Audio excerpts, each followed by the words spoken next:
Boa noite, pessoal. O professor Tiago está por aqui hoje para analisarmos o negócio jurídico simulado. Vejam que o professor sempre compartilha com vocês algumas telas para que vocês não fiquem sem um conteúdo visual, além do próprio professor falando. E então o professor já inicia compartilhando uma tela que não é desconhecida por vocês. Aliás, vocês já conhecem ela. Ela deve estar aparecendo aqui ao lado dentro de instantes, embora nós estejamos demorando um pouco para as ações do computador hoje. Alguma coisa deixando ele lento, mas está aqui.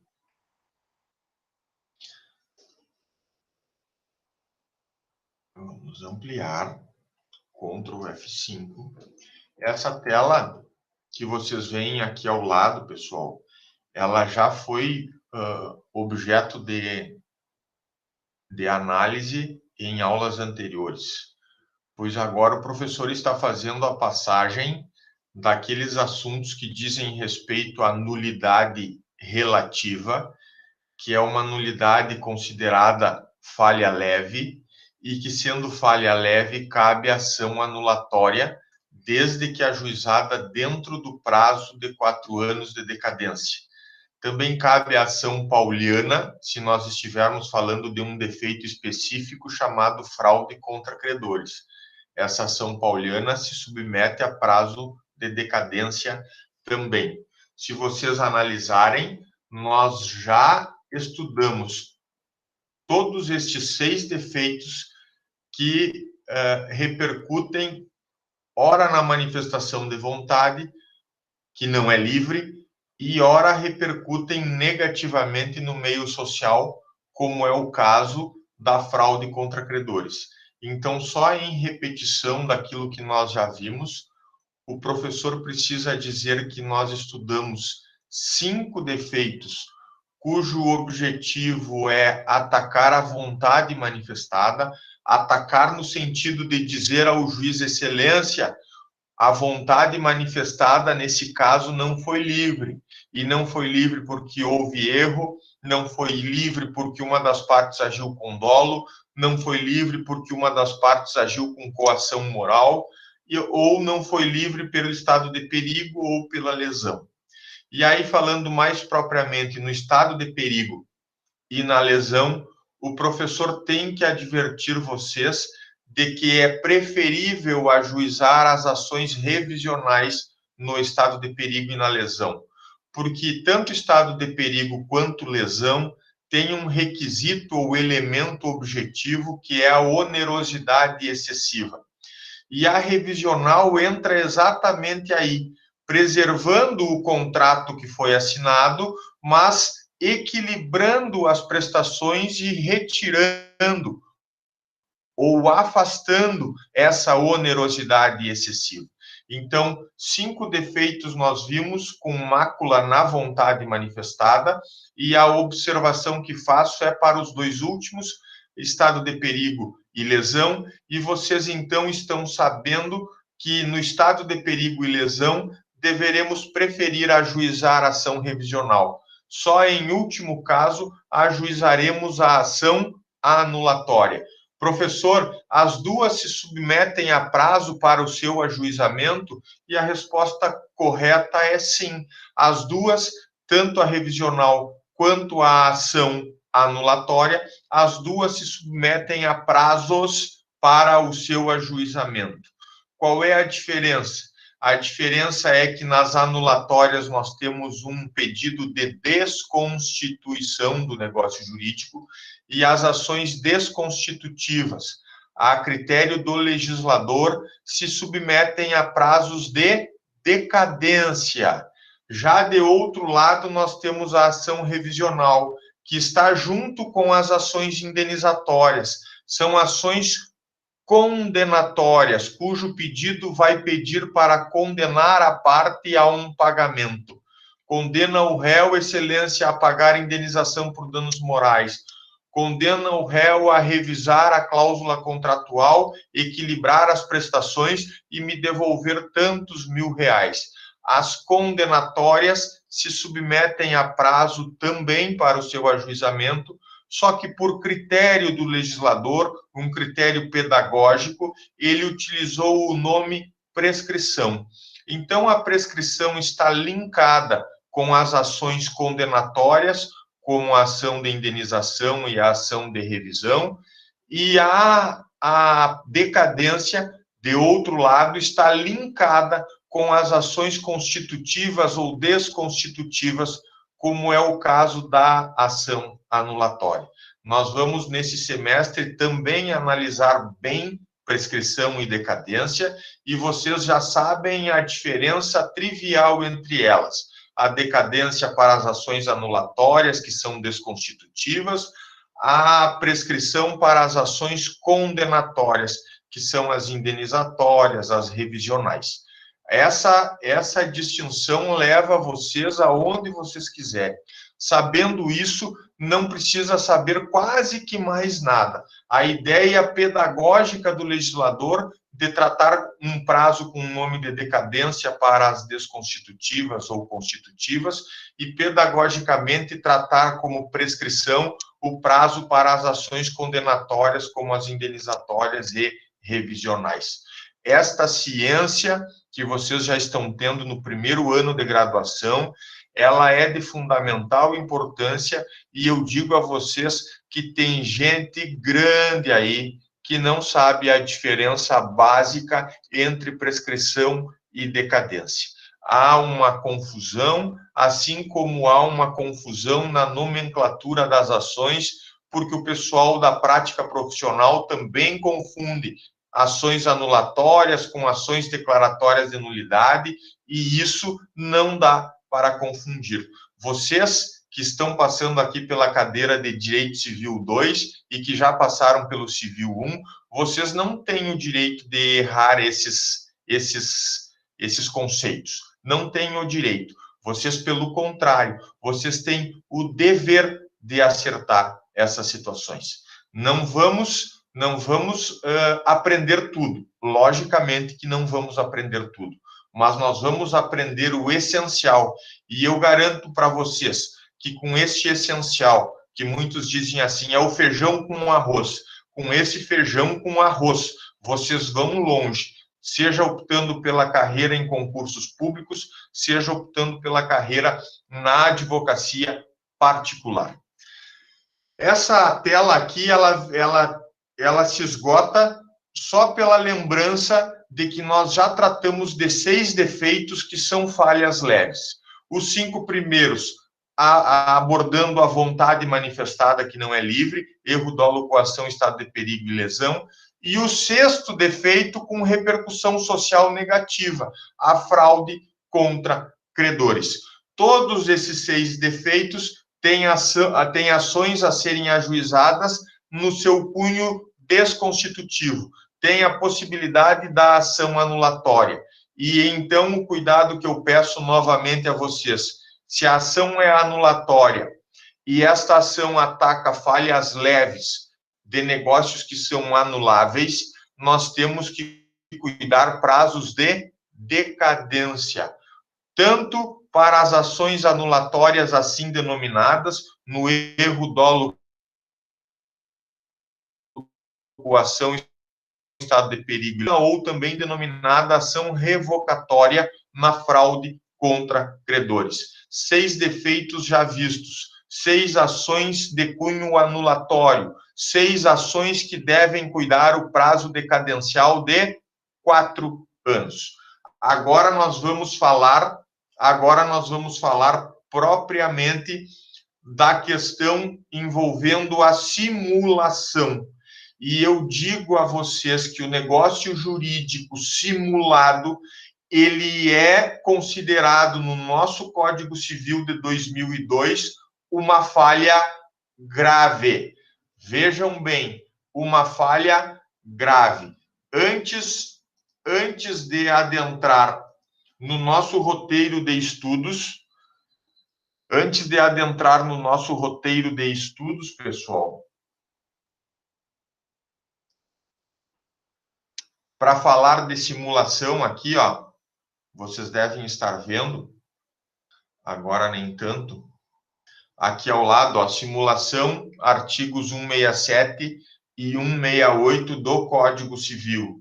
Vamos antes disso, analisar um texto da legislação que é muito importante. Para que vocês compreendam o que está ocorrendo aqui na aula de hoje. Nós estamos deixando para trás as falhas leves, ditas pela doutrina e tratadas pela legislação e jurisprudência como nulidades relativas. Elas são relativas porque elas admitem convalidação pelo passar dos anos. Passam-se os anos de decadência. Ninguém ajuizou a ação anulatória, o próprio ordenamento trata de convalescer, de deixar válido o negócio jurídico que não foi objeto de ataque por ação anulatória ou ação pauliana.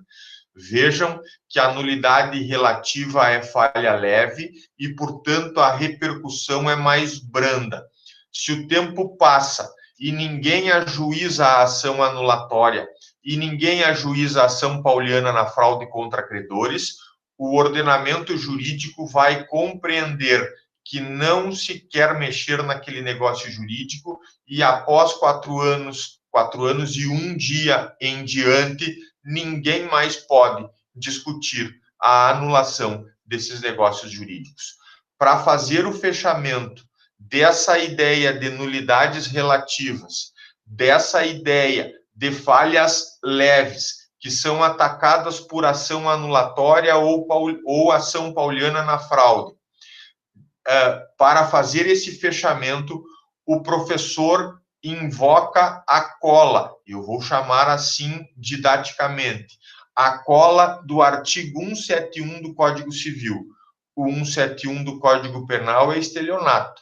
Quando dizem o fulano não é 171, é o 171 do Código Penal, porque lá se trata do estelionatário, aquele que enrola a outra pessoa para obter vantagem indevida, obter vantagem ilícita. Muito bem, mas voltando ao 171 do Código Civil, nós temos uma reprodução daquilo que o legislador entende como falha leve, aquilo que o legislador entendeu que cabe ajuizamento da ação anulatória e que cabe o ajuizamento da ação pauliana na fraude contra credores. E que assim, dizendo que é falha leve, que o negócio é meramente anulável, ele está a subordinar as ações judiciais a prazo de decadência. Não esqueçam desse raciocínio. Estão linkados os artigos 171 com o 178. Se o 171 fala o que é falha leve, o 178 prevê prazos de decadência para o ajuizamento das ações anulatórias. E eu já antecipo a vocês aqui, todos os defeitos se submetem a prazo de decadência de 4 anos, no caso do artigo 171. O artigo 171 prevê negócios anuláveis, falhas leves, e a decadência, nesses casos, sempre será de 4 anos. Qual é o pega-ratão para concurso e para prova que vocês devem cuidar? Quando se fala em coação moral. Por quê?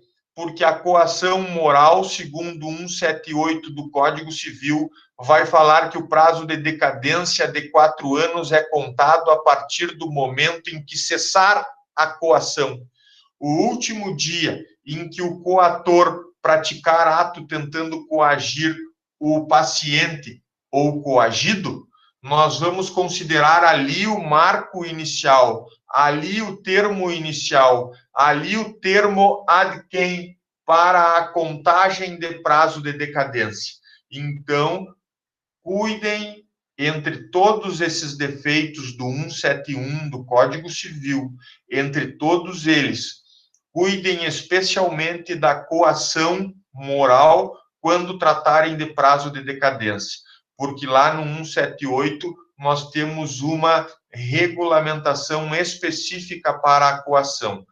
É da data em que cessar a coação que inicia o prazo de 4 anos para a propositura da ação. Se 4 anos se passarem e ninguém ajuizar a ação anulatória, então nós poderíamos dizer que o negócio jurídico ele se perpetua como algo válido. Ele passa a convalescer com o passar do tempo. Ele se mantém íntegro após 4 anos e um dia para frente. Se alguém quisesse desconstituir esse negócio por defeito leve, nós teríamos que ter ajuizado a ação anulatória dentro do prazo de 4 anos. Muitos de vocês, agora falando rapidamente, muitos de vocês foram indagados sobre questões anulatórias nos pareceres jurídicos. Alguns no polo ativo vão propor a ação anulatória ou a ação declaratória de nulidade. Na ação anulatória, cuidem o prazo de decadência. Esse é um argumento que eu pedi para vocês colocarem no parecer jurídico, que a ação está sendo ajuizada dentro do prazo de decadência, que há prazo de decadência para atender. Já nas ações declaratórias de nulidade, o parecer vai simplesmente dizer assim: as ações declaratórias de nulidade que atacam falhas graves, ela é imprescritível, não se submete a prazo de prescrição ou de decadência. Já disse, então, que alguns pareceres vão falar do mundo das nulidades. Nulidades relativas, falhas leves, ação anulatória. Nulidades absolutas, falhas graves, ação declaratória de nulidade imprescritível. Agora, também preciso dizer, algumas duplas foram indagadas a falar sobre as ações indenizatórias. Acidente de trânsito, alguma situação que envolva dano e que esse dano deva ser reparado pelo causador do dano. Nessas ações, vocês terão o dever de abordar outro prazo para o ajuizamento. Não decadência, mas sim prescrição. Nas ações condenatórias, como são as de indenização, nós abordamos prazos de decadência. Cansativamente, o professor está repetindo, porque a repetição é a mãe da aprendizagem. E eu tenho certeza absoluta que um pouquinho daquilo que eu vou repetindo, vocês vão gravar e vocês não vão esquecer, porque este assunto é de fundamental importância. Então, eu vou dizer, em finalização do parêntese, sobre pareceres jurídicos.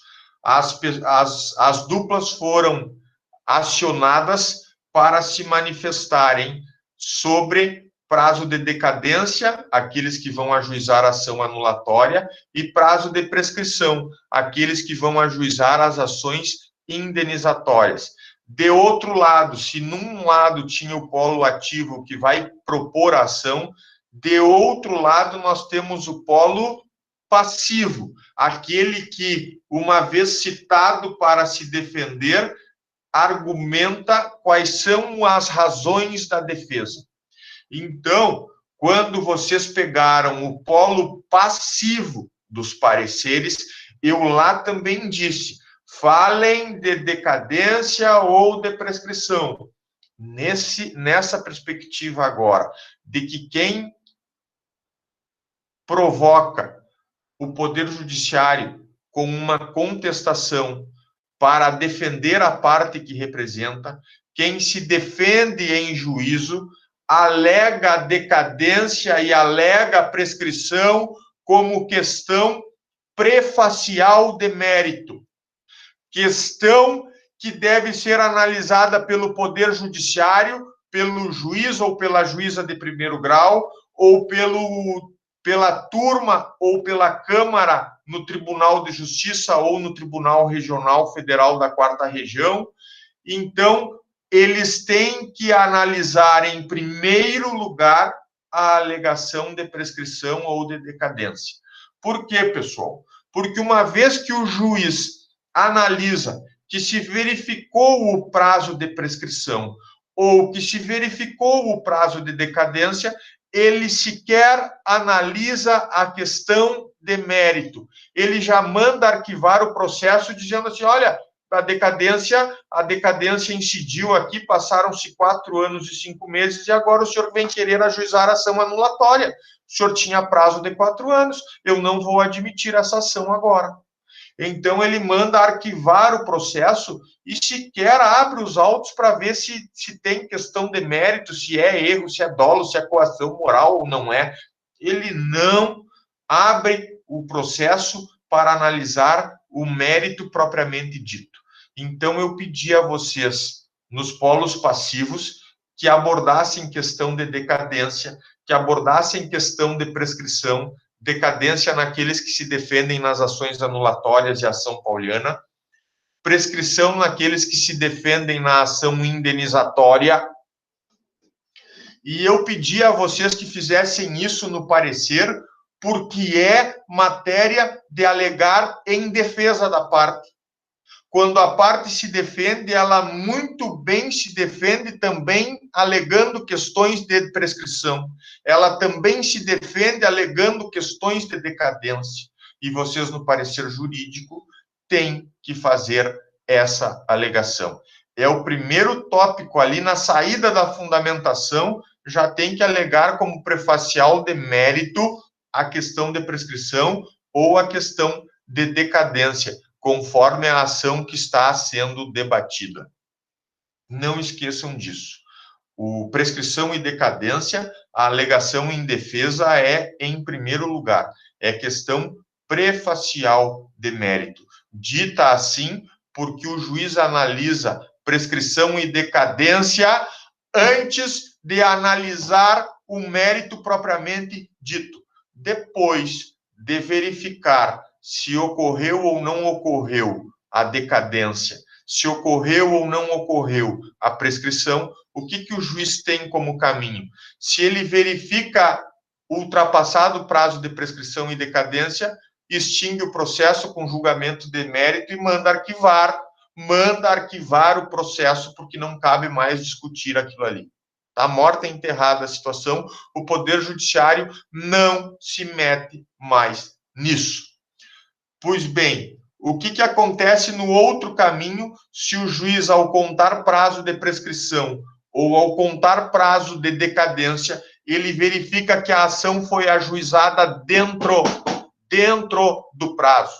Ele manda processar a causa e aí ele vai analisar as questões fáticas de mérito. Olha, no dia tal do ano de 2019, o meu cliente celebrou o contrato de compra e venda de um veículo e o vendedor agiu com dolo, por isso. Vai contar o fato e o juiz vai analisar o fato, porque é a questão de mérito.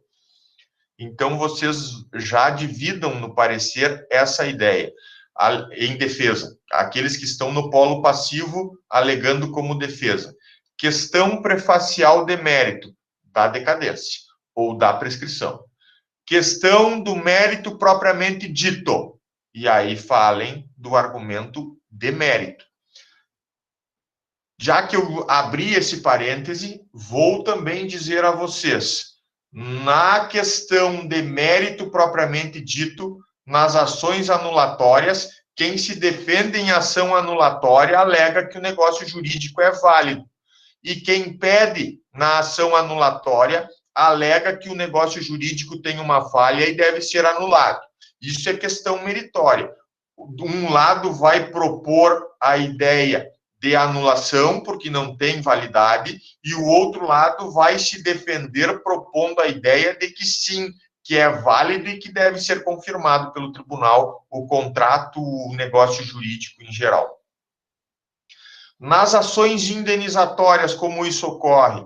Quem pede a ação indenizatória demonstra, alega que estão presentes os 4 requisitos da responsabilidade civil, que tem uma ação ou omissão de alguém, que esta ação ou omissão causou um dano à vítima que vocês estão representando, que há nexo de causalidade, há nexo de causa entre a ação ou omissão e o resultado danoso, que há um link entre essas duas coisas, a ação e omissão do culpado com o resultado danoso, isso está linkado.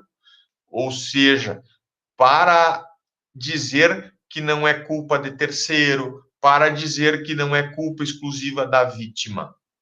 E, por fim, se tratando de responsabilidade civil subjetiva, que não é aquela do médico cirurgião plástico, que é objetiva, mas se tratando de responsabilidade subjetiva, além do nexo de causa entre a ação omissão e o resultado danoso, tem que demonstrar que houve pelo menos culpa por negligência, imprudência ou imperícia. Então, quem pede na ação indenizatória, em mérito, vai alegar e sustentar. Temos os 4 requisitos da responsabilidade civil subjetiva: ação ou omissão da pessoa causadora do dano, o dano propriamente verificado, que é tal, o nexo de causa entre o dano, entre a ação e omissão e o dano verificado, e, por fim, culpa do causador do dano. Culpa porque ele agiu por negligência, por imperícia ou por negligência, imperícia ou por imprudência. Os 3 pressupostos da culpa. Também poderão alegar que houve dolo no sentido de intenção, premeditada. Ele quis o resultado. Pois bem, nas indenizatórias, quem propõe a ação, sustenta que estão presentes os 4 requisitos de responsabilidade civil. Já quem se defende alegando que pelo menos um dos requisitos, no mérito, não está presente. Ou a ação ou omissão não foi bem assim como foi contada na petição inicial, ou o dano não se verificou, se for um dano moral, dá para dizer, olha, isso é mero de sabor, não é dano indenizável, tem indústria do dano moral, hoje todo mundo pede dano moral, então tem como se defender dizendo que o dano não é bem assim como foi tratado como dano, que não seria dano. Então dá para dizer que não houve ação ou omissão, dá para dizer que não houve o dano em si, dá para dizer que não há nexo de causa entre a ação e omissão e o resultado danoso. Professor, como é que a gente alega em defesa que não há nexo de causa entre a ação do causador do dano e o resultado danoso? A gente alega dizendo a culpa é exclusiva da vítima que está processando. Foi ela que se atirou na frente do veículo. Queria se suicidar. O nexo é quebrado também se a gente imputa a culpa pelo dano à terceira pessoa. E diz assim, não há nexo entre a ação e omissão do meu cliente que eu estou defendendo e o resultado danoso. Por quê? Porque eu estou imputando e provando que a culpa é de terceiro. Foi um terceiro que me cortou a preferencial e eu, para não fazer aquele acidente, para não cometer aquele acidente, eu desviei e acabei pegando uma pessoa na calçada. Então, a gente tenta quebrar o nexo entre a ação e omissão e o resultado, ou alegando culpa exclusiva da vítima, ou alegando culpa de terceiro. E aí a gente tenta quebrar um dos requisitos da responsabilidade civil extracontratual. E, por fim, poderemos dizer que não há ação culposa, não há ação dolosa. Então, nós vamos sustentar, ao fim e ao cabo, que o nosso cliente não queria agir daquele modo e que também ele tomou todas as cautelas possíveis, não sendo imprudente, não sendo imperito, não sendo negligente, e que assim não agindo ao menos com culpa, não cabe a condenação em reparação civil. Estou aqui fechando parêntese. Falei do pessoal que está no polo ativo, que tem os argumentos para fazer. Falei para o pessoal que está no polo passivo, que tem alguns argumentos importantes para fazer. E agora eu volto para o artigo 171.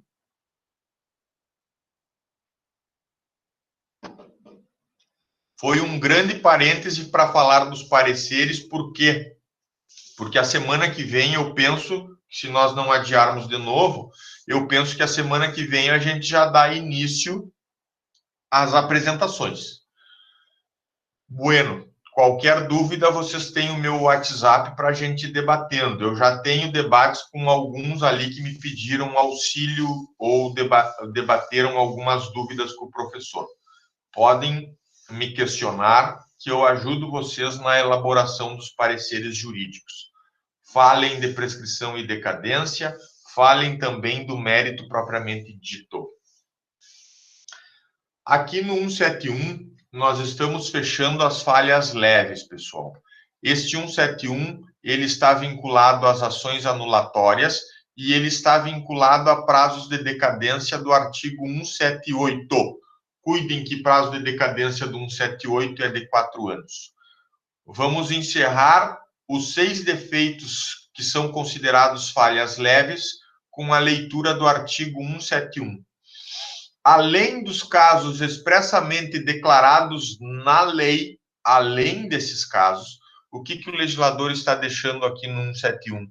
Está deixando a porta aberta para dizer o seguinte: olha, lá na parte especial, quando eu falo de contrato de compra e venda, quando eu falo de contrato de doação, quando eu falo de contrato de empréstimo, quando eu falo de contrato de permuta, quando eu falo de contrato de doação, eu posso colocar disposições específicas em cada contrato para dizer que alguma situação pode verificar, pode caracterizar falha leve. Então, além dos casos expressamente declarados em lei, quer dizer que lá na parte especial, o legislador do Código pode e escreveu artigos dizendo sobre algumas falhas que podem se verificar em cada uma das negociações específicas. E aí o 171 continua. É anulável o negócio jurídico, 2 pontos. É anulável significa a falha é leve. Então, o 171, que nós estamos encerrando o tratamento de 6 defeitos, erro, dolo, coação, estado de perigo e lesão, mais fraude contra credores. O artigo 171, ele está, sim, servindo de demonstração que todos esses defeitos estudados, eles são falhas leves e se submetem às ações anulatórias que decaem. As ações anulatórias vão estar vinculadas ao artigo 178, prazo de decadência de 4 anos. Vamos ver o que é anulável enquanto negócio jurídico. É anulável o negócio jurídico por incapacidade relativa do agente. Aonde que a gente vê quem é que é relativamente incapaz? A gente tem que voltar lá no artigo 4º do Código Civil. Lá nós vamos ver que os menores que já aniversariaram 16 anos, mas ainda não aniversariaram 18, eles encontram-se na situação de relativamente incapazes. Quem mais? Aqueles que, por causa transitória ou definitiva, não podem exprimir sua vontade. Quem mais? Os viciados em drogas, em tóxico ou em álcool. Esses também estão enquadrados como relativamente incapazes. E, por fim, o artigo 4º do Código Civil fala nos pródigos, aqueles que dilapidam o seu patrimônio sem nenhum controle. Então, quando a gente for alegar em uma ação anulatória, que uma das partes que a gente representa, ela é relativamente incapaz, nós sabemos que a ação anulatória se submete a prazo de decadência e nós sabemos que essa ação anulatória, ela é uma falha, ela trata de uma falha leve. Os relativamente incapazes, quando celebram negócios jurídicos sem a devida assistência, eles cometem uma falha leve. Prazo de decadência deve ser cuidado aqui, e se o prazo de decadência passa sem que a gente ajuize a ação anulatória, o negócio jurídico convalesce, ele fica válido para a eternidade. Inciso 2 do artigo 171. Percebam ele aqui. É anulável o negócio jurídico por vício resultante de erro, dolo, coação, estado de perigo, lesão ou fraude contra credores. Estão aqui nominados todos, absolutamente todos os 6 defeitos que nós vimos anteriormente.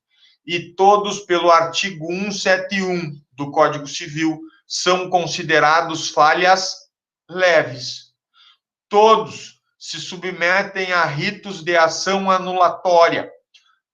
Lembrando que na ação pauliana nós temos um defeito específico para tratar, que é a fraude contra credores. Mas o pedido na ação pauliana, ele também tem cunho anulatório, ele também tem cunho desconstitutivo. Outra importante observação aqui no inciso 2 do 171. A coação ali dita é a coação moral, porque se for a coação física, mediante tortura, a parte foi chicoteada, a parte tomou choques para assinar o contrato, então ali nós temos na coação física uma falha grave, e nós vamos daí levar essa hipótese lá para o artigo 166, falhas graves, ação declaratória de nulidade. Muito bem, pessoal. Agora eu encerro aqui os defeitos com falha leve, reafirmando duas coisas. A primeira delas, nós já vimos 6 defeitos com falhas leves: erro, dolo, coação, estado de perigo, lesão e fraude contra credores. E o artigo 171, segundo ponto, o artigo 171 também ressalva a possibilidade de que lá na parte especial o legislador preveja regras específicas quanto a falhas leves. Aí, cada contrato que vocês forem estudar lá no Direito Civil 4, vão estudar o contrato de compra e venda, vão estudar o contrato de doação, vão estudar o contrato de empréstimo. Cada um dos contratos que vocês forem estudar, vocês vão ver se o legislador colocou alguma regra prevendo nulidade relativa ou não. Agora o professor faz a transição entre o que é falha leve, chamada pela doutrina e pelos tribunais de nulidade relativa. Toda vez que vocês ouvirem falar em nulidade relativa, lembrem-se: negócios anuláveis, falha leve, ação anulatória, prazo de decadência. Tudo junto, tudo misturado. Nulidade relativa, falha leve, ação anulatória, prazo de decadência. Não tem como dissociar uma coisa da outra. E eu agora, então, faço a transição.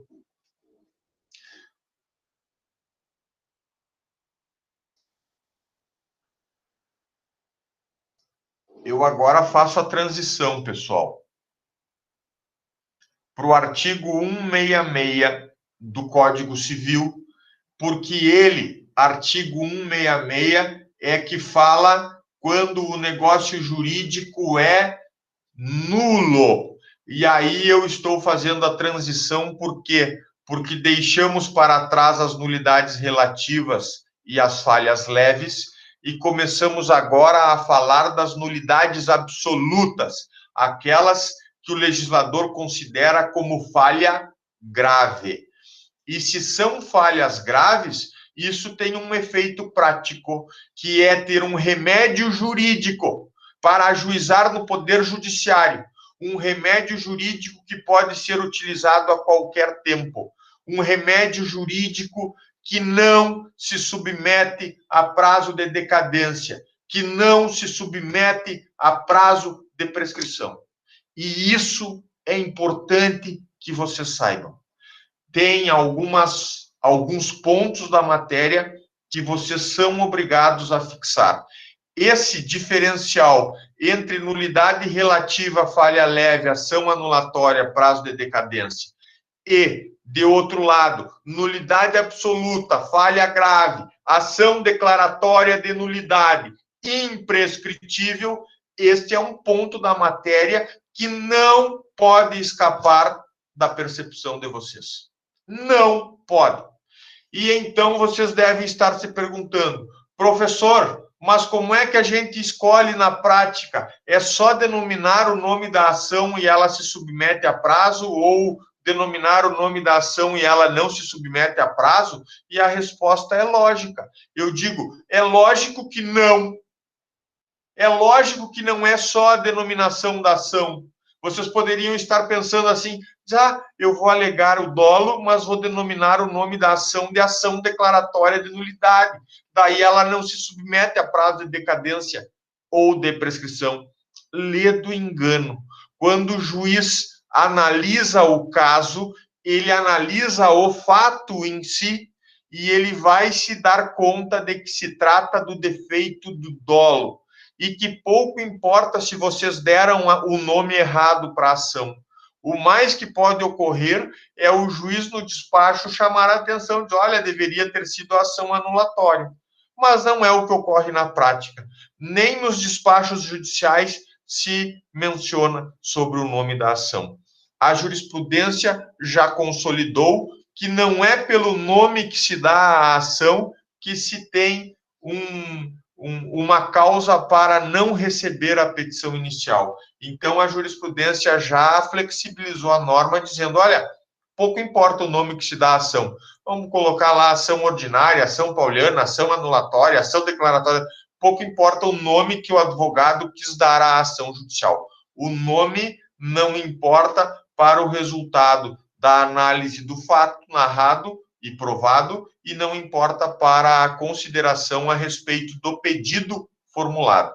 Então, não é pelo nome da ação que vocês vão levar uma benesse de não ter prazo de prescrição, de não ter prazo de decadência para cumprir. O juiz vai aplicar norma de decadência, se ele verificar que o defeito que vocês estão alegando, ele é um defeito leve.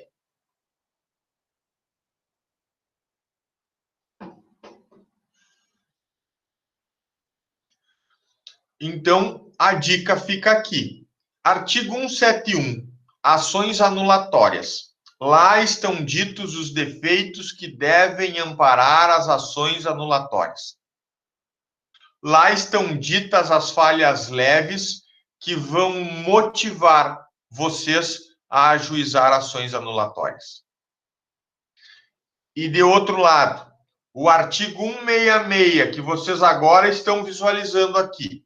O artigo 166, que fala o que é falha grave, que fala quais são os negócios que devem ser considerados nulos de pleno direito. E a palavra aqui muda, porque o legislador usa a palavra nulo. No 171, ele usou a palavra anulável. Lembre, anulável, falha leve. No 166, o legislador utilizou a palavra nulo. E vocês devem lembrar. Vou deixar só a palavra nulo marcada ali.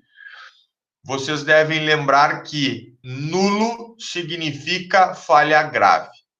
Então, ao ajuizar as ações, para desvendarem se cabe ação anulatória ou se cabe ação declaratória de nulidade, usem as colas do 171 para as anulatórias e do 166 para as ações declaratórias de nulidade. Não adianta trocar nome de ação, porque o juiz não vai cair nessa. Vamos analisar a nossa colinha a partir do inciso 1. Se lá no 171, inciso 1, se falava dos relativamente incapazes que praticam atos ou negócios jurídicos sem a devida assistência, e lá aquilo era considerado falha leve, aqui no 166, inciso 1, nós vamos ter negócios jurídicos celebrados por pessoa absolutamente incapaz. E quem é o absolutamente incapaz, professor? Eu digo a vocês, voltem lá para o Civil 1, voltem lá para o artigo 3º do Código Civil, e lá vocês encontrarão dito que os menores de 16 anos, que aqueles que ainda não aniversariaram 16 anos, são absolutamente incapazes. São absolutamente incapazes de discernir, são absolutamente incapazes de celebrar negócios jurídicos sem a devida representação. Absolutamente incapazes são representados por seus pais ou por seus tutores. Relativamente incapazes são assistidos por seus pais ou por quem o magistrado determinar em processo de curatela extraordinária. Pois bem, já sabem que no artigo 3º nós temos os absolutamente incapazes e já sabem que é falha grave quando um absolutamente incapaz celebra ato da vida civil, celebra negócio jurídico sem a assinatura do seu representante legal. E eu diria aqui que é somente a assinatura do representante legal que consta no ato da vida civil, que deve constar no negócio jurídico celebrado. O absolutamente incapaz, como ele não tem discernimento, a critério do legislador, ele não tem discernimento, como ele não tem discernimento, ele não precisa assinar o ato da vida civil. Assina só o seu representante. Vamos ao inciso 2º. O inciso 2º tem alguma relação com o artigo 104 também. Já vimos que o inciso 1 do 166 tem relação com o artigo 3º e também tem relação com o 104.1, que fala do agente capaz. Requisito de validade do negócio jurídico, inciso 1, agente capaz. Quando o agente é absolutamente incapaz, negócio jurídico é nulo de pleno direito. Existe uma falha muito grave. Já o inciso 2, for o objeto impossível, ilícito ou indeterminável. Será que tem alguma relação com o 104, inciso 2, que exige objeto lícito, objeto possível, objeto determinado, ou, na pior das hipóteses, objeto determinável num futuro próximo? Então, tem relação. Se a falha for no objeto lá do artigo 104, nós caímos aqui no 166, considerando aquilo uma falha grave. Ação declaratória de nulidade imprescritível deve ser utilizada para solucionar esta situação e retirar o negócio jurídico do mundo jurídico. Ele desce o plano da eficácia, desce o plano da validade, desce o plano da existência e fica lá no térreo, no nada jurídico, na escada pontiana. Vamos adiante. Inciso 3. O motivo determinante comum a ambas as partes for ilícito. Motivo, eu disse já a vocês em aula pretérita. O motivo geralmente não vai no contrato. Ah, eu comprei o carro para dar de presente. Ah, eu comprei o terreno porque o preço estava bom. Ah, eu comprei a empresa porque o lucro dela era ótimo. Geralmente o motivo não vai no contrato. E lá eu dizia a vocês, coloquem o motivo no contrato se isso determina a prática negocial, se isso é determinante para a realização do contrato, porque assim vocês conseguirão provar que a outra parte tinha ciência daquele motivo. Se não há a declaração do motivo no próprio contrato, nós não temos como nos valer do motivo para buscar a anulação do negócio jurídico. E aqui nós temos o motivo determinante ilícito. Se o motivo que determinou a celebração do contrato for ilícito, esse motivo for comum, for da ciência de ambas as partes, nós temos uma falha grave e temos ação declaratória de nulidade contra essa negociação, para retirar efeitos desse negócio jurídico. O comum a ambas as partes, eu repito, escrevam no contrato o motivo. Estou comprando o fundo do comércio, estou comprando a empresa porque a parte vendedora me demonstrou que o lucro, a média do lucro mensalmente é de R$1 milhão.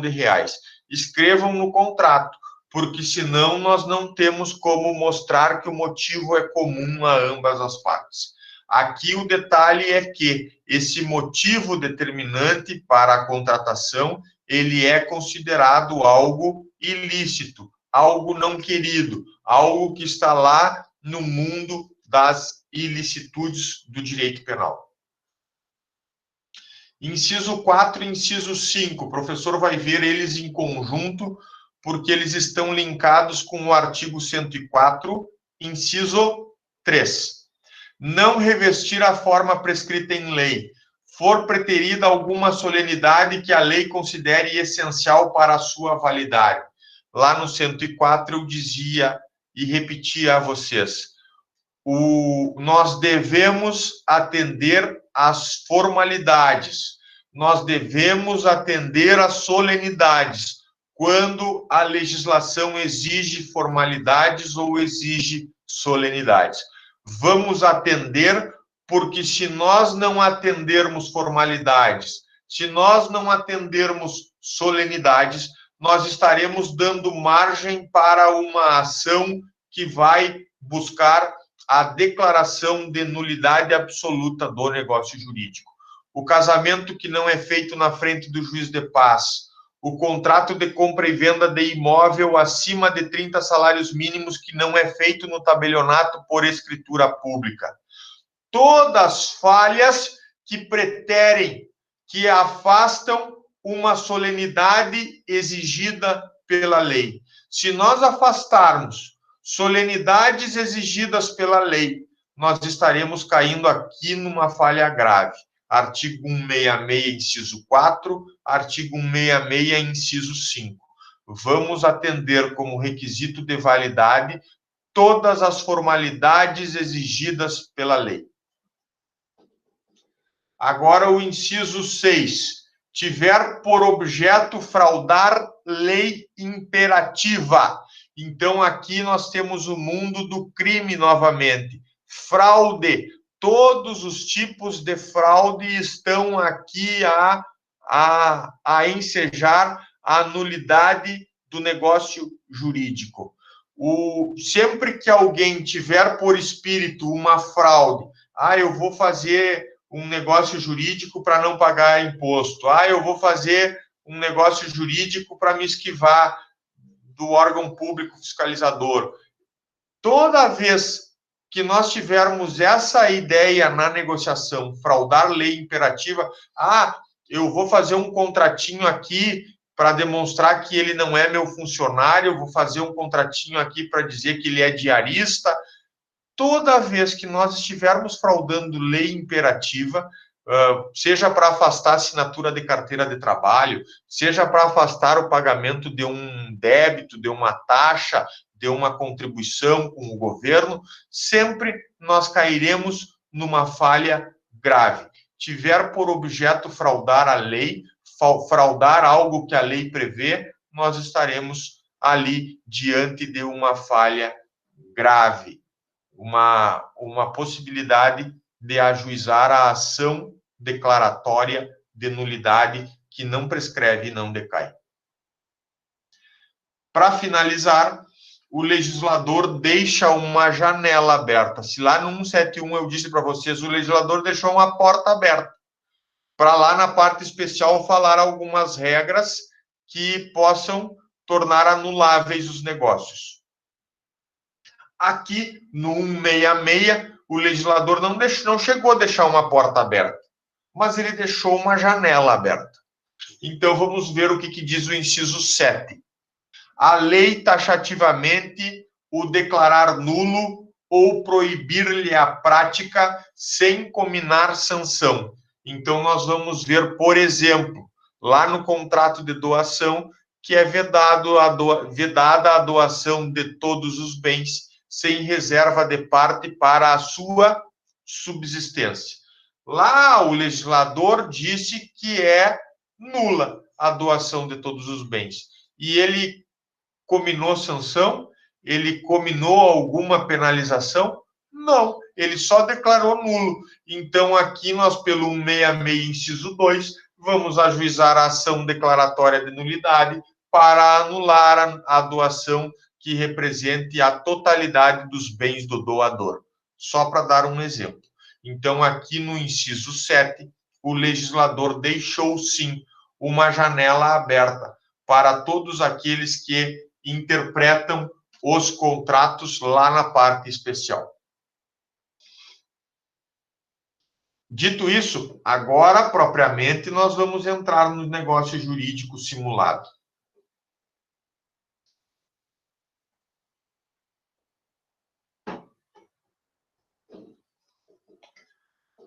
Pessoal, toda vez que a gente fala em simulação, pelo Código Civil de 2002, que está em vigor desde 11 de janeiro de 2003, nós temos o dever de conhecer que simulação é falha grave.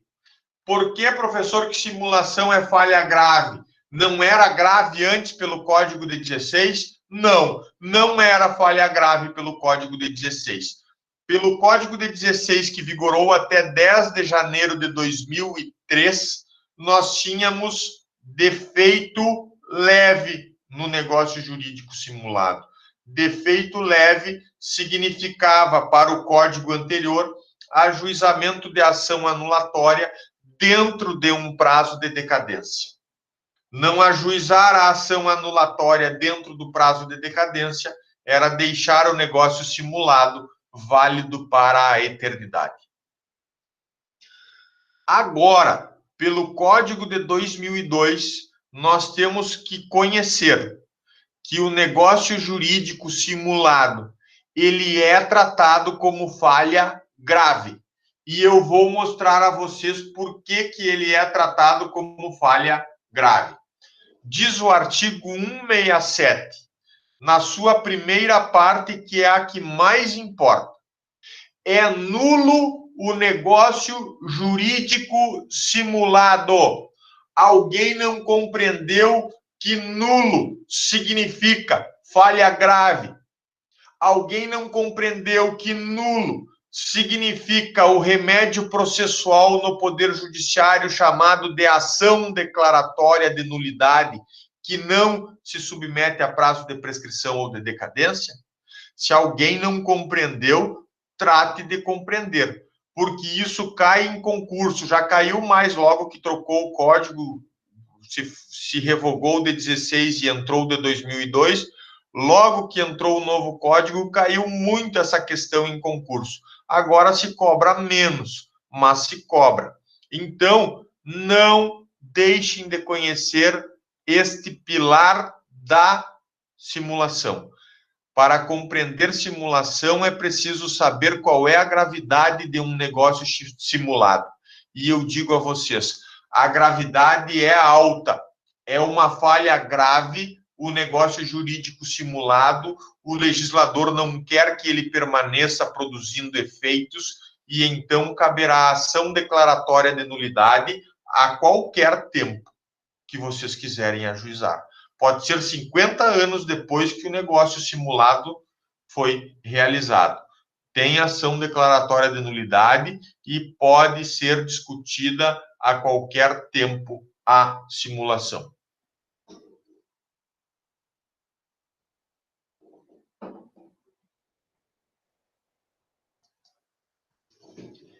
Esse aqui que vocês veem ao lado, ele é o nosso material que serve como roteiro de estudos. E aí o professor vai inicialmente tentar dizer a vocês o que é um negócio jurídico simulado.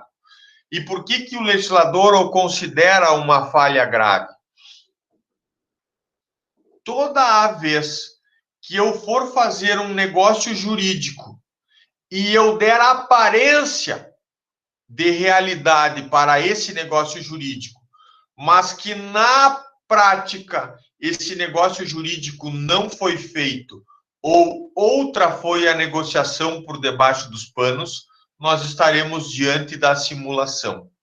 Nós estaremos diante da simulação quando alguém faz uma escritura pública vendendo a sua fazenda e outra pessoa também assina essa escritura pública comprando a fazenda e dizendo que pagou o preço e o vendedor recebeu, diz e assume que recebeu o preço, mas na realidade o vendedor não entrega a área vendida e o comprador não paga o preço pela área comprada. Ou seja, se formaliza uma escritura de compra e venda da fazenda de 500 hectares, se faz tudo no papel e se registra no registro de imóveis para trocar a titularidade da propriedade, e na prática, eu que consto lá no negócio como vendedor, eu não recebi o preço pela venda e não entreguei o bem. Continuo agindo como dono, tal como era antes da celebração do negócio jurídico simulado. Vejam que há uma falsa noção da realidade. É isso que ocorre na simulação. Eu tenho um contrato que eu saio mostrando para as pessoas, eu tenho um registro no registro de imóveis que demonstra que eu não sou mais o proprietário e que agora é o meu irmão que comprou a área de mim, mas na prática, na realidade do mundo, eu não vendi, eu não entreguei a terra, eu não recebi preço por ela. E tudo aquilo que foi negociado no papel não passa de uma artimanha, provavelmente arquitetada, tanto por quem simulou a venda, assim como por quem simulou a compra, uma artimanha arquitetada pelas partes negociantes para lesar terceiros. Eu poderei fazer isso para não pagar dívidas que tenho junto aos meus credores. E vocês verão aqui, talvez, uma proximidade com a alegação da fraude contra credores. Só cuidem, na fraude contra credores, vocês alegam concilium fraudes e eventus damini, o conluio entre o devedor e o terceiro, e o evento danoso, que é a dilapidação do patrimônio, deixando o devedor insolvente e o credor quirografário a ver navios. Lá na fraude contra credores, nós precisamos de um credor quirografário, que é aquele que não tem garantias. Se nós tivermos isso presente e tivermos dentro do prazo de 4 anos, vocês já sabem que cabe a ação pauliana. Aqui, na simulação, vocês têm que tentar arquitetar, vocês têm que tentar achar provas de algo mais. Vocês têm que tentar arquitetar a figura de um laranja, que é a pessoa que simula junto com o vendedor, simula que comprou algo que não comprou. que eles arquitetaram isso para lesar terceiros. E então vocês conseguem enquadrar a hipótese como simulação. Melhor enquadrar a hipótese como simulação, porque o código trabalha a ideia da falha grave. E trabalhando a ideia da falha grave, tem como remédio judiciário a ação declaratória de nulidade, que é imprescritível. Mas vejam bem, quando vocês estudam cada um dos institutos, fraude contra credores e simulação, vocês entendem perfeitamente a diferença que há entre eles. Às vezes poderá haver uma certa confusão entre os dois, mas se vocês verificarem demonstrada a simulação, optem pela simulação, porque aqui a falha é leve e porque aqui não há prazo de decadência para cuidar, tá bem? O professor também tem que dizer a vocês que o negócio jurídico simulado, ele pode ser esse que eu falei de simular com um laranja uma compra e venda, só para o efeito de retirar o patrimônio do meu nome lá no registro de imóveis, mas na realidade o patrimônio continua sendo usado por mim. Essa é uma forma de simulação, usar a figura do laranja. Outra forma também visível de utilização do laranja ou do testa de ferro é nas sociedades empresárias, onde eu peço um nome de um irmão emprestado, por exemplo, me empresta teu nome e CPF, eu vou te colocar no contrato social da nossa sociedade limitada e eu te deixo com 1% das cotas, tu não precisa fazer nada, tu não vai participar, vai ser tudo comigo. Só me empresta teu nome porque eu preciso, na junta comercial, inscrever os atos constitutivos como sociedade limitada. Muito comum era isso, especialmente antes da Eireli e especialmente antes da agora sociedade limitada unipessoal que o Bolsonaro criou. Vocês já estudaram isso lá nas pessoas jurídicas.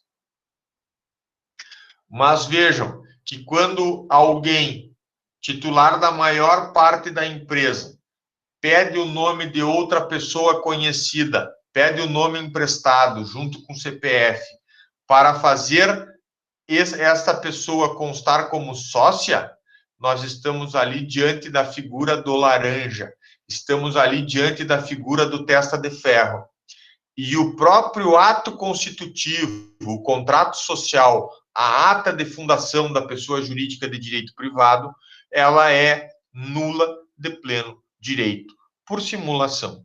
Simular significa trazer ao negócio simulado a penalidade de nulidade absoluta, a penalidade de falha grave, o ajuizamento de ação declaratória de nulidade que não prescreve e não decai.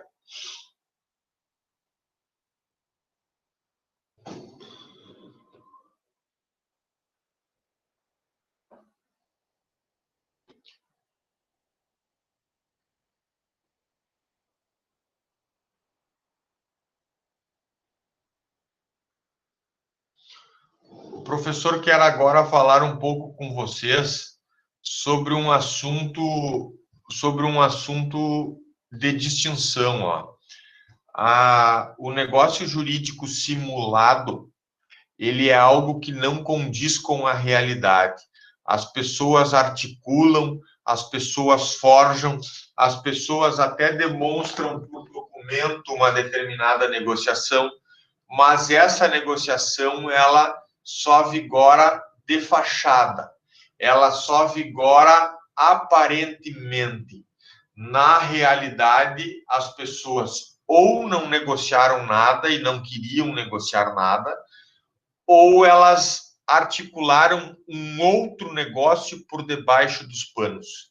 E então, para falar disso, de situações em que as pessoas simulam uma negociação e não querem negociar, e de que as pessoas simulam uma negociação, mas por debaixo dos panos ocorre outra negociação, eu preciso tratar com vocês dessa classificação. a simulação é classificada na doutrina ou como simulação absoluta ou como simulação relativa. E aí eu digo para vocês que a simulação absoluta, as duas invalidam o negócio jurídico simulado. Eu disse para vocês, a parte mais importante do 167 é o negócio jurídico simulado é nulo. É nulo o negócio jurídico simulado. Acabou ali. Não tem que discutir, professor, mas se a simulação for inocente, como aquela que não quer causar dano a terceiros, não dá para considerá-la válida? Não dá. A doutrina já disse e repetiu, até por enunciado de jornada de direito civil, que a simulação torna o negócio jurídico nulo, mesmo que ela seja uma simulação inocente. Simulação inocente é a que não é maliciosa. Então, vocês podem ter assim um exemplo de simulação inocente, que não houve malícia, ou podem ter um exemplo de simulação maldosa, maliciosa. Em qualquer das hipóteses, saibam que o código trata que o negócio jurídico simulado é nulo de pleno direito. Então, aqui, quando eu falo dessa classificação, simulação absoluta e simulação relativa, compreendam também que qualquer uma delas, embora sirva a classificação para estudo, qualquer uma delas vai tornar o negócio jurídico nulo. Simulação inocente, se cair em prova, simulação inocente torna o negócio jurídico nulo? Sim. Simulação mesmo inocente anula o negócio jurídico. É falha grave. Simulação absoluta torna nulo o negócio jurídico? Sim. Simulação absoluta torna nulo o negócio jurídico. Simulação relativa torna nulo o negócio jurídico? Sim. Simulação relativa torna nulo o negócio jurídico. Qualquer simulação, pessoal, que descompasse a realidade daquilo que está no contrato, que faça uma falsa impressão daquilo que se vive no mundo real, toda a simulação vai ter como consequência jurídica. A norma vai trazer como preceito, como penalidade, a nulidade absoluta, a falha grave, o ajuizamento de ação declaratória de nulidade imprescritível. Sempre vai ser assim. Ouvirem falar em negócio jurídico simulado, nulidade absoluta. Ouvirem falar em negócio jurídico simulado, remédio, ação declaratória de nulidade que não prescreve e não decai. E acabou a história. Se vocês gravarem isso, já está de bom tamanho. Negócio jurídico simulado é negócio nulo de pleno direito. Não pode subsistir. Ele tem que ser derrubado lá do plano da eficácia na escada pontiana e tem que ser derrubado lá para o térreo, lá para o nada jurídico. Mas voltando aqui, o professor vai falar rapidamente sobre a distinção entre simulação absoluta e simulação relativa. E por que o professor vai falar a respeito disso? Por que o professor vai falar de simulação absoluta e simulação relativa? Antes de falar da distinção, eu digo o porquê. No artigo 167, vocês têm a primeira parte dele que vale para toda e qualquer simulação. O negócio jurídico simulado é nulo. É nulo o negócio jurídico simulado, vírgula. Pois bem, depois da vírgula, tem o verbo subsistirá.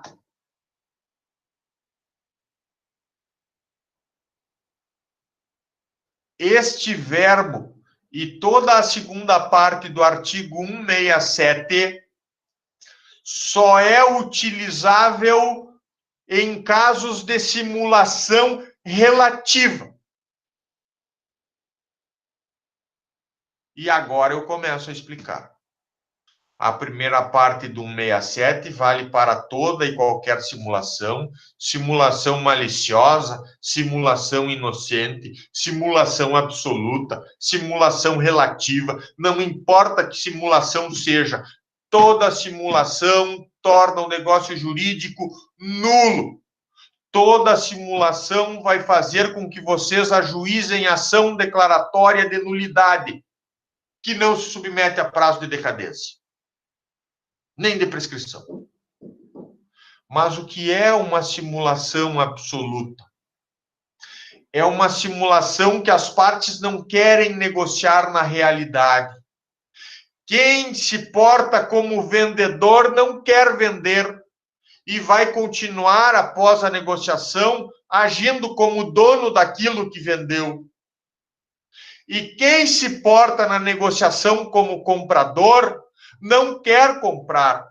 E depois da compra e venda vai continuar sem pagar o preço ajustado no negócio. Então eu, como devedor de muitas pessoas, chamo meu irmão e diz: vem cá, meu irmão, eu preciso tirar meus bens do meu nome lá no registro de imóveis. A fazenda de 500 hectares tem que sair imediatamente do meu nome. E eu não quero te vender, não vou te vender, mas vou passar para o teu nome, porque eu confio em ti. Nós vamos lá no tabelionato, eu já falei com o tabelião lá, para fazer a escritura pública, eu vou reconhecer que recebi o valor, mesmo que tu não me pague nada, e tu vai assinar como comprador. E nós vamos registrar a escritura pública no registro de imóveis, e a partir de hoje, eu não vou constar no registro de imóveis como proprietário da fazenda, e tu, que é da minha confiança, que vai passar a constar como proprietário da fazenda. Veja que um irmão articula com o outro para forjarem uma negociação que, na realidade, não está existindo. Nem o irmão quer comprar, nem o outro irmão quer vender. Mas eles produzem o negócio jurídico, eles arquitetam malandramente o negócio jurídico para o efeito de retirar o patrimônio do nome de um deles e passar para o outro. Isso é exemplo de simulação absoluta. Aquela na qual as partes nada querem negociar, mas que forjam o contrato para demonstrar que negociaram. Para essa simulação absoluta, basta a primeira parte do artigo 167. É nulo o negócio jurídico simulado e acabou, passa a régua e derruba ele lá da escada pontiana e ele não é nada juridicamente. Agora, de outro lado, existe a classificação da simulação relativa. E aí, para a simulação relativa, nós temos, sim, a possibilidade de salvar um negócio. Não o simulado, mas o que se dissimulou. Aquele que está encoberto por debaixo dos panos, funcionando a pleno vapor. Aquele pode ser salvo. Desde que este negócio dissimulado passe pelos requisitos de validade lá do artigo 104 do Código Civil. Agentes capazes, objeto lícito, possível, determinado ou determinável, a vontade livre, a forma prescrita ou não defesa em lei. Se tudo estiver regular com o contrato dissimulado, essa negociação dissimulada pode vir à tona. E vindo à tona, ser considerado algo válido como negócio jurídico que é. Professor, explica melhor com um exemplo Porque tá danada essa coisa aí. Tal da simulação relativa absoluta. Eu compreendi. As partes não queriam nada negociar, só forjaram o negócio, saíram com a escritura pública assinada, foram no registro de imóveis, registraram e trocaram a propriedade da fazenda, que era de um irmão, passou a ser o nome do outro. Mas na prática, não, nenhum entregou o dinheiro, nenhum entregou o imóvel e nem o outro pagou o dinheiro. Essa absoluta eu compreendi.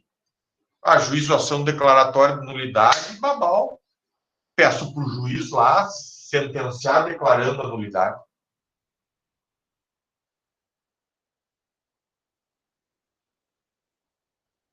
Mas essa simulação relativa está danada. Não, pessoal, não está danada. Não está danada.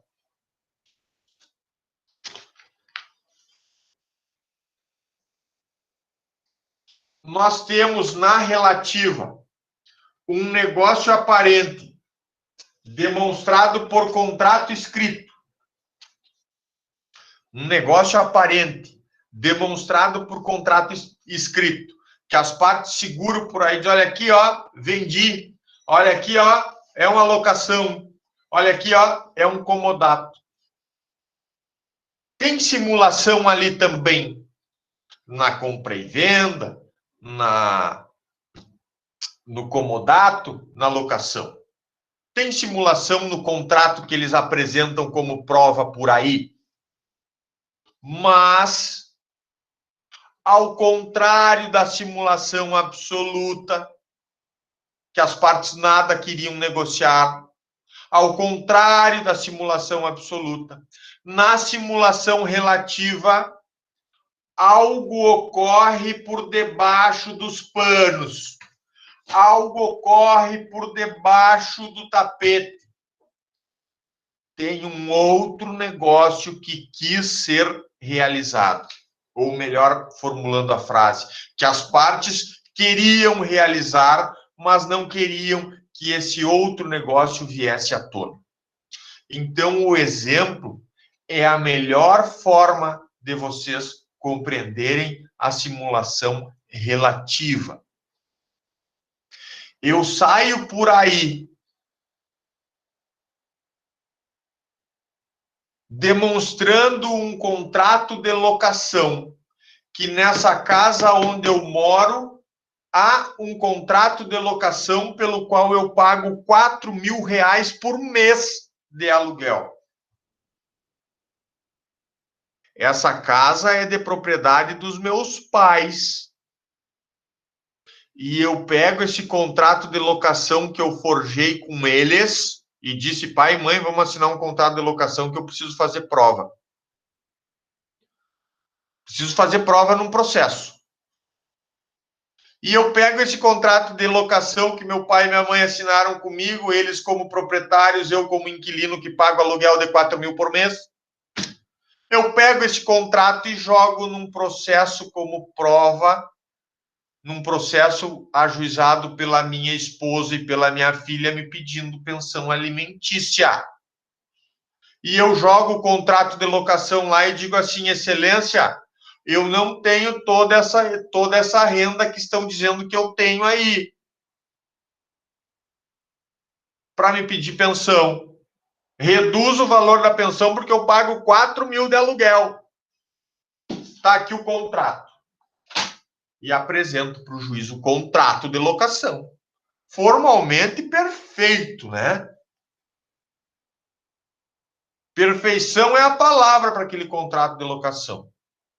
Só que não. Porque por debaixo dos panos, a intenção era não pagar aluguel em nenhum mês.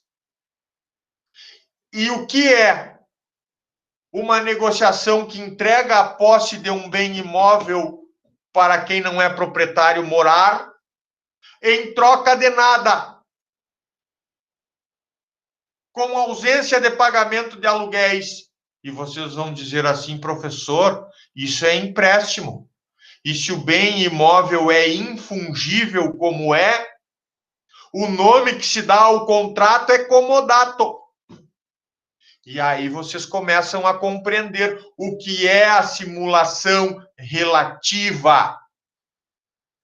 Há um negócio simulado que aparece, que é demonstrado por documentos, mas há um outro no submundo que é dissimulado, que não aparece, que não pode aparecer, porque daí descaracteriza o elemento de prova lá no processo judicial. Então, esse é o conceito da simulação relativa. Há o negócio simulado e por debaixo dos panos vigora e acontece um outro negócio que é o dissimulado. Aquele que se encobriu, aquele que se revestiu, aquele que fica no submundo e que não pode aparecer. Pois então, quando tratam vocês de simulação relativa, vocês ajuizam a ação declaratória de nulidade contra o contrato de locação que é simulado.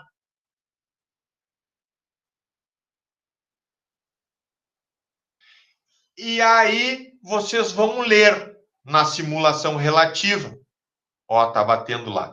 Vocês vão ler na simulação relativa a segunda parte do artigo 167, e eu prometo que eu logo termino a aula.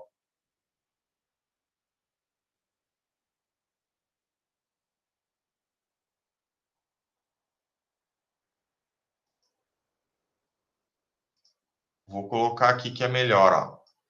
Segunda parte do artigo 167. Mas subsistirá, e eu vou botar por minha conta e risco, nessa letra da lei aqui, ó.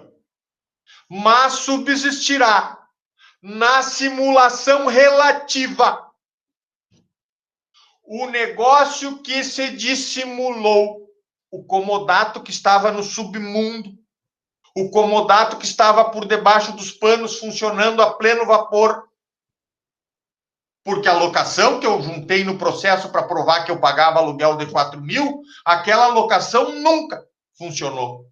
Aquela é simulada. Aquele contrato de locação é simulado. O comodato não. O comodato, ele pode ser tratado como algo dissimulado, que está por debaixo dos panos, que está escondido no submundo. O que é uma pessoa dissimulada? Tem uma segunda cara, né? Tem uma cara que não aparece. É mais ou menos por aí. O comodato no submundo não pode aparecer, porque ele estraga tudo. Daí a minha versão no processo judicial. Eu queria mostrar que pagava 4.000. Se o comodato vem à tona, rebenta com a minha prova processual. Além de, sei lá, eu poder praticar um ato criminoso lá do Código Penal. Então, pessoal, na simulação relativa exclusivamente, vocês vão ler a segunda parte do artigo 167. Na simulação absoluta, só a primeira parte basta. Na simulação relativa, vocês vão ler o artigo 167 como um todo. O negócio simulado de locação que eu usei como prova no processo para dizer que eu pagava aluguel, mostrar para o juiz que eu pagava aluguel e pedir redução na pensão, esse contrato de locação é nulo, porque o 167 começa dizendo, é nulo o negócio jurídico simulado. Não tem nem o que dizer. A locação não ocorre na prática, ela foi forjada, simulada, é uma falsa realidade, nulidade absoluta, falha grave para ela, ação declaratória de nulidade, que é imprescritível. Mas como é uma simulação relativa, que tem uma outra negociação lá funcionando nos porões, lá funcionando no submundo, escondida, nós vamos ler a segunda parte. Mas subsistirá o que se dissimulou, se válido for na substância e na forma. Eu diria só assim, se válido for de acordo com o artigo 104 do Código Civil. Se válido for conforme o 104, venha à tona o contrato de comodato que estava lá nos porões, estava lá escondido, dissimulado, venha à tona e vai poder produzir seus efeitos regularmente, como uma negociação jurídica válida e eficaz. Mas vejam, a gente só trata da segunda parte do 167 só se nós estivermos diante da simulação relativa. Na simulação absoluta, o negócio jurídico ele é nulo e não há algo funcionando por debaixo dos panos. Então, não há o que salvar, não há o que subsistir, não há algo dissimulado para subsistir. Pessoal, eu preciso terminar aqui, o parágrafo 1º. Haverá simulação nos negócios jurídicos quando? Primeiro detalhe, esse rol do parágrafo 1º, ele é meramente exemplificativo. Ele traz exemplos do que o legislador considera simulação, mas outras hipóteses podem ser desvendadas, podem ser criadas pelo intérprete. Haverá simulação nos negócios jurídicos quando aparentarem conferir ou transmitir direitos a pessoas diversas daquelas às quais realmente conferem ou transmitem. Aqui é a figura do laranja, pessoal. O testa de ferro. Sempre que a gente utilizar uma pessoa que não está negociando, mas só está ali emprestando nome, laranja, testa de ferro, está encobrindo alguma situação, isso é simulação. O uso de pessoa laranja, de pessoa testa de ferro, é simulação. Inciso 2. Contiverem declaração, confissão, condição, cláusula não verdadeira. A gente escreve o contrato por vontade das partes, tem margem negocial nos negócios jurídicos, e ao escrever cláusulas não verdadeiras, condições impossíveis ou não verdadeiras, confissão, confessar dívida que não tem, ou declaração de qualquer forma inverídica, nós estaremos diante de simulação. As cláusulas contratuais precisam ser fiéis ao que se está negociando. Toda vez que a gente escrever cláusulas contratuais inverídicas, não verdadeiras, que não vão ser aplicadas na prática, nós estaremos diante de simulação. Aqui olhando propriamente para o objeto contratado. Inciso 3. Instrumentos particulares forem antedatados ou pós-datados. Nós temos instrumentos particulares e não instrumentos públicos. Por quê? Porque o legislador pensa que o tabelião de notas que faz instrumentos públicos, faz as escrituras públicas, ele já é um cara de confiança, um cara leal, um cara que tem ele tem investidura do Estado para ser tabelião, que ele não vá antedatar ou pós-datar as escrituras públicas, que ele já vá fazer escrituras públicas com a data específica da negociação. Bem, então instrumentos particulares são os que a gente faz na nossa casa, no nosso escritório. Se nós colocarmos datas anteriores ou pós-datarmos, colocarmos datas posteriores ao que realmente a gente está negociando, nós estaremos forjando a data contratual e estaremos praticando negócio jurídico simulado. Se eu disse a vocês que o rol do parágrafo 1º do 167 é exemplificativo, vocês podem achar outros meios de alegar simulação. Se eventualmente um tabelião estiver mancomunado com as partes e pós-datar ou antedatar uma escritura pública, vocês poderão, como esse rol é exemplificativo, vocês poderão dizer assim, olha, é escritura pública, é instrumento público, mas mesmo assim, ele antedatou ou pós-datou, e isso é simulação, e isso acarreta a nulidade absoluta do negócio jurídico, mesmo que feito por escritura pública na presença do tabelião de notas.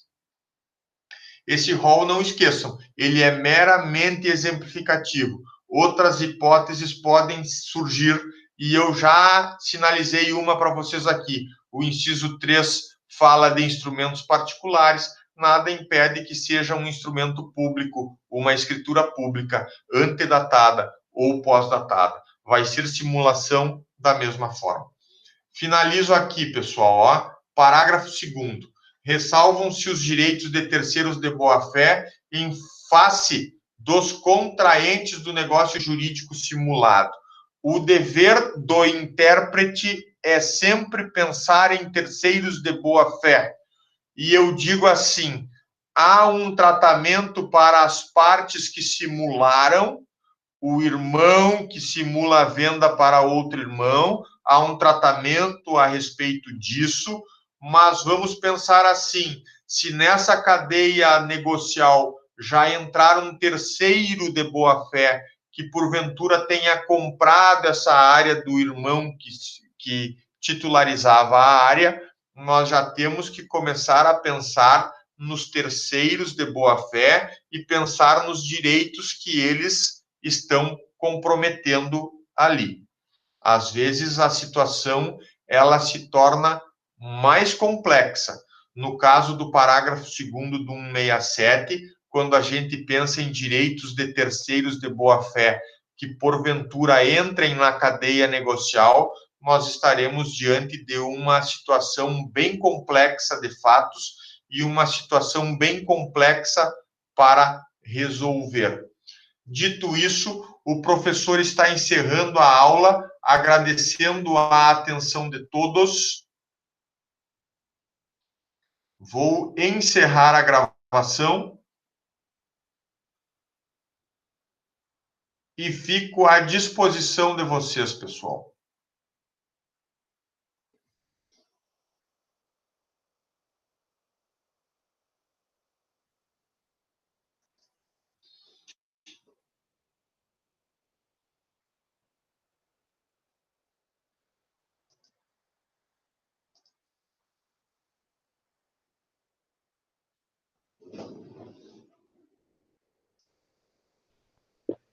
Professor,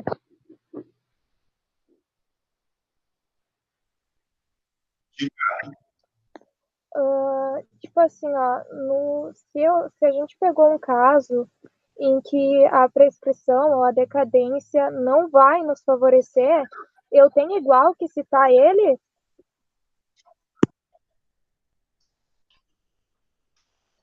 A prescrição e a decadência não vai favorecer. Vocês são defesa?